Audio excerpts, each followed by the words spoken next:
بسم اللہ الرحمن الرحیم۔ السلام علیکم ناظرین، حضرت یوسف علیہ السلام کے قبر کے متعلق ایک حیرت انگیز واقعہ آپ کو سنائیں گے، جس واقعے کی بنا پر حضرت موسیٰ علیہ السلام کو راستہ صاف نظر آنے لگا اور سیدھی راہ وہ لگ گئے۔ ناظرین اکرام، ابن ابی حاتم کی ایک حدیث میں ہے کہ حضور اکرم صلی اللہ علیہ وسلم کسی اعرابی کے ہاں مہمان ہوئے۔ اس نے آپ کی بڑی خاطر تازہ کی واپسی پر آپ صلی اللہ علیہ وسلم نے فرمایا، کبھی ہم سے مدینے میں بھی مل لینا۔ کچھ دنوں کے بعد وہ اعرابی آپ صلی اللہ علیہ وسلم کے پاس آیا۔ حضور اکرم صلی اللہ علیہ وسلم نے فرمایا، کچھ چاہیے؟ اس نے کہا، ہاں، ایک تو اونٹنی دیجئے ماں ہودج کے، اور ایک بکری دیجئے جو دودھ پی دیتی ہو۔ آپ صلی اللہ علیہ وسلم نے فرمایا، افسوس تو نے بنی اسرائیل کی بڑیا جیسا سوال نہ کیا۔ صحابہ رضی اللہ عنہم نے پوچھا، وہ واقعہ کیا ہے؟ آپ علیہ السلام نے فرمایا، جب حضرت کلیم اللہ بنی اسرائیل کو لے کر چلے تو راستہ بھول گئے، ہزار کوشش کی لیکن راہ نہ ملی۔ آپ نے لوگوں کو جمع کر کے پوچھا، یہ اندھیرا کیسا ہے؟ تو علماء بنی اسرائیل نے کہا، بات یہ ہے کہ حضرت یوسف علیہ السلام نے اپنے آخر وقت ہم سے عہد لیا تھا کہ جب ہم مصر سے چلیں تو آپ کے تابوت کو بھی یہاں سے اپنے ساتھ لیتے جائیں۔ حضرت موسیٰ علیہ السلام نے دریافت فرمایا کہ تم میں سے کون جانتا ہے کہ حضرت یوسف علیہ السلام کی تربت کہاں ہے؟ سب نے انکار کر دیا کہ ہم نہیں جانتے، ہم میں ایک بڑیا کے سوا اور کوئی بھی آپ کی قبر سے واقف نہیں۔ آپ نے اس بڑیا کے پاس آدمی بھیج کر اسے کہلوایا کہ مجھے حضرت یوسف علیہ السلام کی قبر دکھلا۔ بڑیا نے کہا، ہاں بتاؤں گی، لیکن پہلے اپنا حق تو لے لوں۔ حضرت موسیٰ علیہ السلام نے فرمایا، تو کیا چاہتی ہیں؟ اس نے جواب دیا کہ جنت میں آپ کا ساتھ مجھے میسر ہو۔ آپ علیہ السلام پر اس کا یہ سوال بہت باری پڑا۔ اس وقت وحی آئی کہ اس کی بات مان لو، اس کی شرط منظور کر لو۔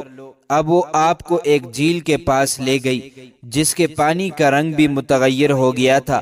کہا، اس کا پانی نکال ڈالو۔ جب پانی نکال ڈالا اور زمین نظر آنے لگی تو کہا، اب یہاں کھودو۔ کھودنا شروع کیا تو قبر ظاہر ہو گئی۔ تابوت ساتھ رکھ لیا۔ اب جو چلنے لگے تو راستہ صاف نظر آنے لگا اور سیدھی راہ لگ گئے۔ بحوالہ تفسیر ابن کثیر، جلد نمبر 4، صفحہ نمبر 33۔ ناظرین اکرام، ہم آپ کو ایک اور واقعہ بھی سنائیں گے، حضرت ذوالکفل علیہ السلام کا۔ امام مجاہد رحمۃ اللہ علیہ فرماتے ہیں کہ یہ ایک نیک بزرگ تھے جنہوں نے اپنے زمانے کے نبی سے عہد و پیمان کیے اور ان پر قائم رہے۔ قوم میں عدل و انصاف کیا کرتے تھے۔ مروی ہے کہ حضرت یسع بہت بوڑھے ہو گئے تو ارادہ کیا کہ میں اپنی زندگی میں ہی اپنا خلیفہ مقرر کر دوں اور دیکھ لوں کہ وہ کیسے عمل کرتا ہے۔ چنانچہ لوگوں کو جمع کیا اور کہا کہ 3 باتیں جو شخص منظور کرے میں اسے خلافت سونپتا ہوں۔ نمبر 1، دن بھر روزے سے رہے۔ نمبر 2، رات بھر قیام کرے۔ نمبر 3، کبھی بھی غصہ نہ ہو۔ کوئی اور تو کھڑا نہ ہوا۔ ایک شخص جسے لوگ بہت ہلکے درجے کا سمجھتے تھے کھڑا ہوا اور کہنے لگا، میں اس شرط کو پورا کر دوں گا۔ آپ نے پوچھا، کیا تو دنوں کو روزہ سے رہے گا، راتوں کو تہجد پڑھتا رہے گا اور کسی پر غصہ نہیں کرے گا؟ اس نے کہا، ہاں۔ حضرت یسع نے فرمایا، اچھا، اب کل صحیح۔ دوسرے روز بھی آپ نے اسی طرح مجلس عام میں سوال کیا، لیکن اس شخص کے علاوہ اور کوئی کھڑا نہ ہوا۔ چنانچہ انہی کو خلیفہ بنا دیا گیا۔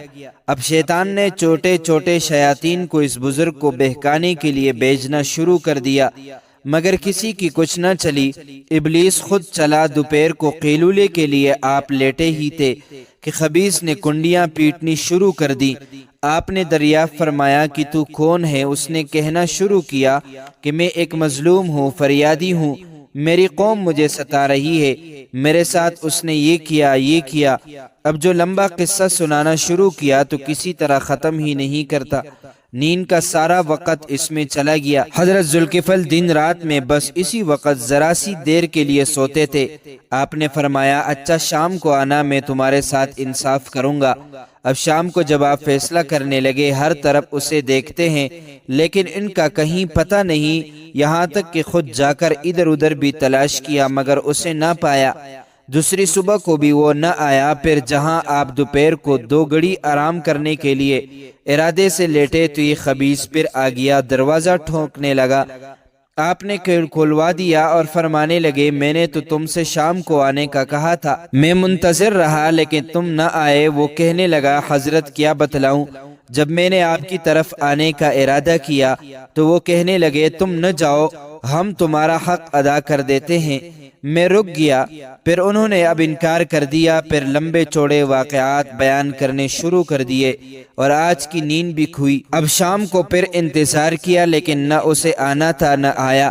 تیسرے دن آپ نے آدمی مقرر کیا کہ دیکھو کوئی آدمی دروازے پر نہ آن پائے، ہمارے نیند کے میری حالت غیر ہو رہی ہے۔ آپ ابھی لیٹے ہی تھے کہ وہ مردود پھر آ گیا۔ چوکیدار نے اسے روکا، یہ ایک طاق میں سے اندر گھس گیا اور اندر سے دروازہ کھٹکھٹانا شروع کیا۔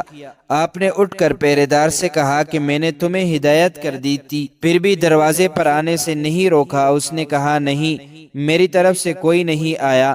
اب جو غور سے آپ نے دیکھا تو دروازے کو بند پایا اور اس شخص کو اندر موجود پایا۔ آپ پہچان گئے کہ یہ شیطان ہے۔ اس وقت شیطان نے یہ کہا، اے اللہ کے ولی، میں تجھ سے ہارا، نہ تو نے رات کا قیام ترک کیا، نہ تو اس نوکر پر ایسے موقع پر غصہ ہوا۔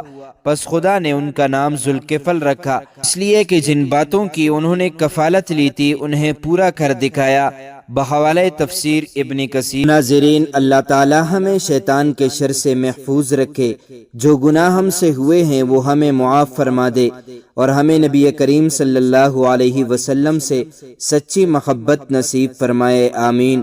معزز ناظرین، امید کرتا ہوں آپ کو یہ ویڈیو اچھی لگی ہوگی۔ مزید معلومات کے لیے ہمارے چینل کو سبسکرائب کیجئے۔ چلتے چلتے کمنٹ میں اپنی رائے کا اظہار ضرور کیجئے۔ السلام علیکم۔